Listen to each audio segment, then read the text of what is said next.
अच्छा, तो एक बात सोचो, जब मैं कहता हूँ इतिहास, तो ज़हन में क्या आता है?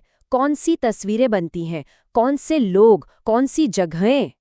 सर, सच बताऊं तो दिमाग में सीधे अशोक के शिलालेख, अकबर का आलीशान दरबार या फिर गांधी जी का डांडी मार्च आता है। मतलब बड़ी बड़ी सल्तनतें, बड़े बड़े नेता और वो जंगें जिन्होंने दुनिया का नक्शा ही बदल दिया। सर, मैं बिहार के एक बहुत छोटे से गांव से हूँ।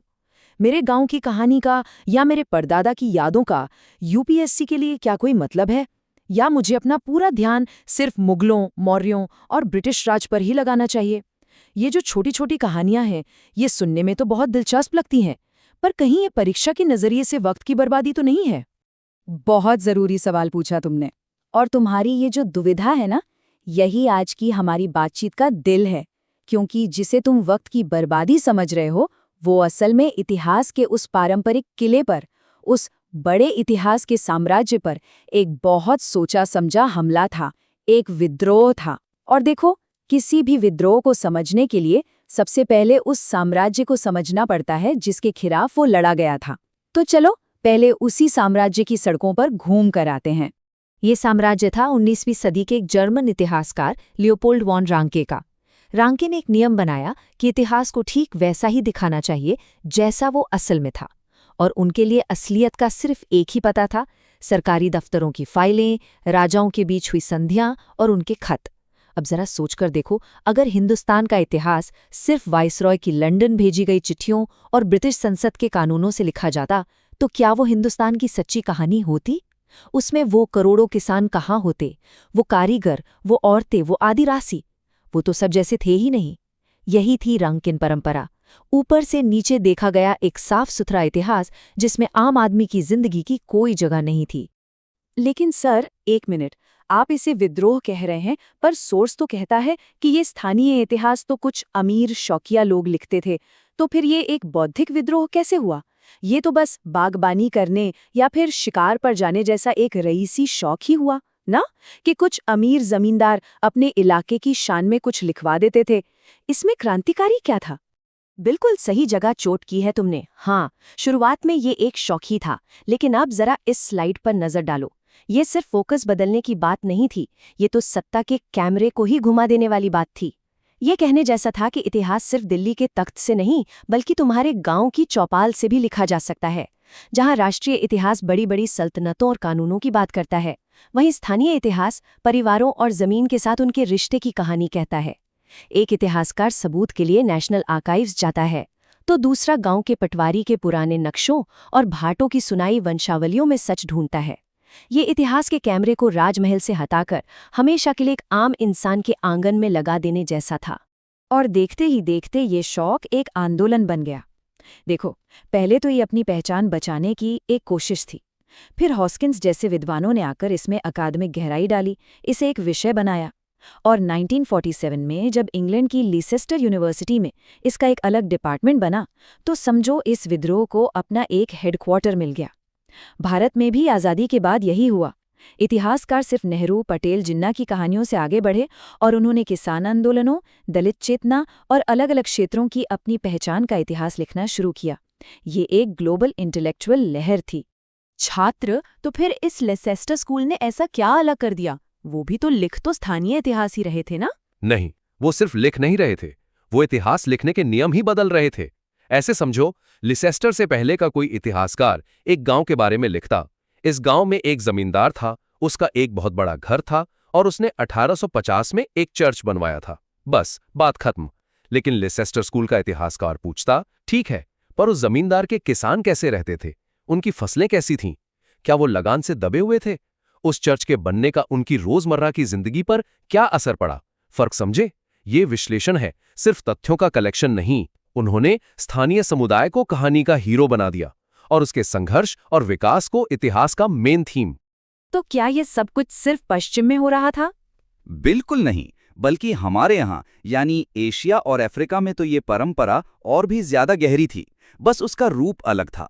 सोचो, तुम राजस्थान के किसी गांव में एक चारण के पास बैठे हो और वो तुम्हें पीढ़ी दर पीढ़ी चली आ रही वीर गाथाएं सुना रहा है। या पश्चिम अफ्रीका के किसी ग्रियोट को सुनो जो एक पूरे साम्राज्य का इतिहास अपनी जुबान पर जिंदा रखता है। क्या ये लंदन के किसी आर्काइव में रखी धूल भरी फाइलों से कम कीमती है? हरगिज नहीं। ये एक जिंदा इतिहास है जो कागज पर नहीं, लोगों की यादों में सांस लेता है। और यहीं से हम अपने दूसरे और शायद सबसे ज्यादा विवादों में रहे विद्रोह पर आते हैं। इस विद्रोह ने सिर्फ ये नहीं पूछा कि किसका इतिहास, इसने तो ये पूछ लिया कि क्या है इतिहास। इसने रांके की उस बुनियाद ही पर डायनामाइट लगा दिया कि सिर्फ दस्तावेज ही सच है। हाँ, यही तो मेरा भी सवाल है। अगर हम लोगों की यादों पर भरोसा करने लगेंगे तो फिर इतिहास और दादी नानी की कहानियों में क्या फर्क रह जाएगा? लोग भूलते हैं, बातों को बढ़ा चढ़ाकर बताते हैं, अपने हिसाब से कहानी गढ़ लेते हैं। क्या ऐसे में हम इतिहास की ऑब्जेक्टिविटी, उसकी निष्पक्षता को पूरी तरह खो नहीं देंगे? ये तो बहुत खतरनाक रास्ता है। तुम्हारा डर एकदम जायज है। अगर हम याददाश्त को एक कैमरा मान ले जिसका काम सिर्फ सच को रिकॉर्ड करना है, तो तुम और एजेपी टेलर दोनों अपनी जगह सही हो। लेकिन मौखिक इतिहास के समर्थक कहते हैं कि आपने सवाल ही गलत पूछा है। शिक्षक वो कहते हैं कि याददाश्त कैमरा नहीं, एक पेंटिंग है। देखो, एक सरकारी रिपोर्ट हमें बताएगी कि 1947 में बंटवारे के दौरान कितने लोग मारे गए। ये एक फैक्ट है, कैमरे की तस्वीर।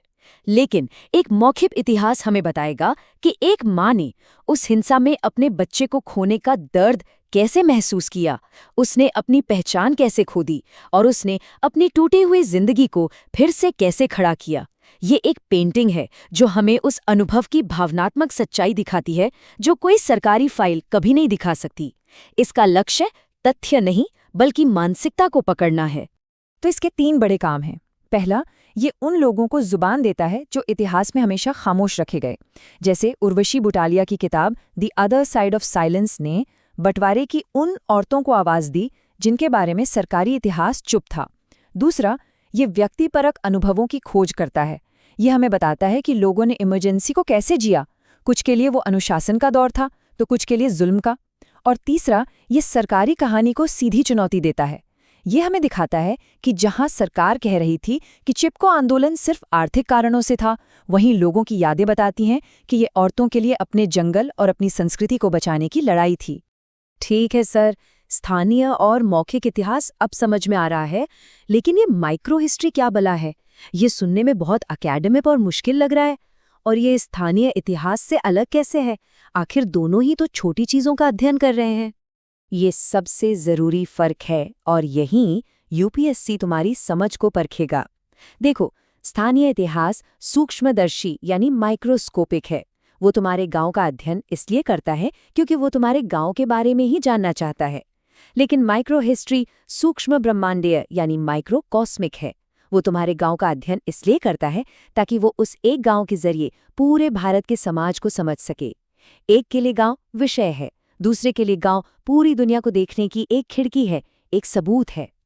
इस मिसाल को हमेशा याद रखना। एक स्थानीय इतिहासकार पूरे तालाब को देखेगा, उसमें कौन सी मछलियां हैं, कौन से पौधे हैं, उसका क्या इतिहास है। लेकिन एक माइक्रो इतिहासकार उस तालाब से पानी की सिर्फ एक बूंद लेगा, उसे माइक्रोस्कोप के नीचे रखेगा और उस एक बूंद का विश्लेषण करके वो पानी के सार्वभौमिक नियमों को समझने की कोशिश करेगा, जैसे कि सरफेस टेंशन, इवेपोरेशन, डेंसिटी। वो बूंद सिर्फ एक बूंद नहीं है, वो पूरे ब्रह्मांड के नियमों को समझने की एक चाबी है। पर सर, ये होता कैसे है? एक अकेले आम आदमी की कहानी से पूरे समाज का सच कैसे बाहर आ सकता है? ये होता है असाधारण सामान्य यानी एक्सेप्शनल नॉर्मल के सिद्धांत से। इतिहासकार एक ऐसे आम इंसान को चुनता है जिसकी जिंदगी किसी खास वजह से असाधारण रूप से दस्तावेजों में दर्ज हो गई हो। इसका सबसे क्लासिक उदाहरण है कार्लो गिन्सबर्ग की किताब द चीज एंड द वर्म्स। ये 16वीं सदी के एक चक्की वाले मेनोकियो की कहानी है जिस पर धर्म के खिलाफ जाने का मुकदमा चला था। मेनोकियो कोई राजा या पादरी नहीं था, पर उसके अजीबोगरीब विचारों जैसे कि दुनिया पनीर से बनी है और कीड़े असल में फरिश्ते हैं और उस पर चले मुकदमे के डिटेल्ड रिकॉर्ड ने गिन्सबर्ग को उस दौर की 2 दुनियाओं के टकराव को देखने का मौका दिया। एक तरफ चर्च की आधिकारिक संस्कृति और दूसरी तरफ आम लोगों की मौखिक लोक संस्कृति। यूपीएससी तुमसे यही समझना चाहता है कि कैसे एक छोटा सा केस स्टडी बड़े सामाजिक, राजनीतिक और सांस्कृतिक ट्रेंड्स को दिखा सकता है। तो इन तीनों विद्रोहों ने मिलकर आखिर हासिल क्या किया? उन्होंने इतिहास का नक्शा ही हमेशा के लिए बदल दिया। उन्होंने हमें ये सिखाया कि इतिहास सिर्फ दिल्ली और लंदन के आर्काइव्स में नहीं बल्कि तुम्हारे गांव की पंचायत में, तुम्हारी दादी की यादों में और एक चक्की वाले के सपनों में भी जिंदा है। शिक्षक, ये टेबल तुम्हारी मुख्य परीक्षा के जवाब के लिए सोने की खान है। देखो, लक्ष्य में कितना बड़ा अंतर है। स्थानीय इतिहास का लक्ष्य वर्णन करना है, किसी जगह की कहानी बताना है, जबकि माइक्रो हिस्ट्री का लक्ष्य किसी बड़े सिद्धांत को टेस्ट करना है। एक अनुभवजन्य यानी एम्पेरिकल है, तो दूसरा विश्लेषणात्मक यानी एनालिटिकल। स्थानीय इतिहास एक समुदाय की सीधी सादी कहानी है, जबकि माइक्रो हिस्ट्री एक जासूसी कहानी की तरह है, जहां इतिहासकार छोटे छोटे सुरागों को जोड़कर एक बड़ी छिपी हुई तस्वीर को सामने लाता है। लेकिन इतने सारे मतभेदों के बावजूद इन सब की आत्मा एक ही थी। इन सब का दिल एक ही जगह धड़कता था। ये सभी रांके के महान पुरुषों वाले इतिहास को चुनौती दे रहे थे। ये सभी आम आदमी को इतिहास के मंच पर हीरो की तरह खड़ा करना चाहते थे। और ये सभी ये साबित कर रहे थे कि बड़े सच को समझने के लिए कभी-कभी हमें बहुत छोटा और बहुत करीब से देखना पड़ता है। और जैसा कि महान इतिहासकार जॉन वेंसिना कहते हैं, ये नए इतिहास सिर्फ खाली पन्नों को नहीं भरते, ये हमें पुराने आदिकालिक दस्तावेजों पर भी सवाल उठाना सिखाते हैं। ये कोई एक तरफा रास्ता नहीं है। मौखिक इतिहास सरकारी फाइलों पर सवाल उठाता है और सरकारी फाइलें हमें मौखिक इतिहास की सीमाओं को समझने में मदद करती हैं। एक सच्चा इतिहासकार तराजू के दोनों पल्लों का इस्तेमाल करता है। तो तुम्हारे पहले सवाल पर लौटते हैं। तुम्हारा गांव इतिहास के लिए अप्रासंगिक नहीं है, बल्कि वो इतिहास को देखने का एक नया और शक्तिशाली नजरिया है। इन विद्रोहों ने हमें सिखाया है कि इतिहास हर जगह है। तो अगली बार जब तुम अपने परिवार के व्हाट्सएप ग्रुप में कोई पुरानी तस्वीर देखो या अपनी दादी को कोई बीता हुआ किस्सा सुनाते हुए सुनो, तो एक पल के लिए रुकना और सोचना, हो सकता है तुम इतिहास के अगले मोर्चे को, अगली बड़ी खोज को देख रहे हो। तो सवाल अब ये है कि हम इतिहास को आगे कहाँ खोजेंगे।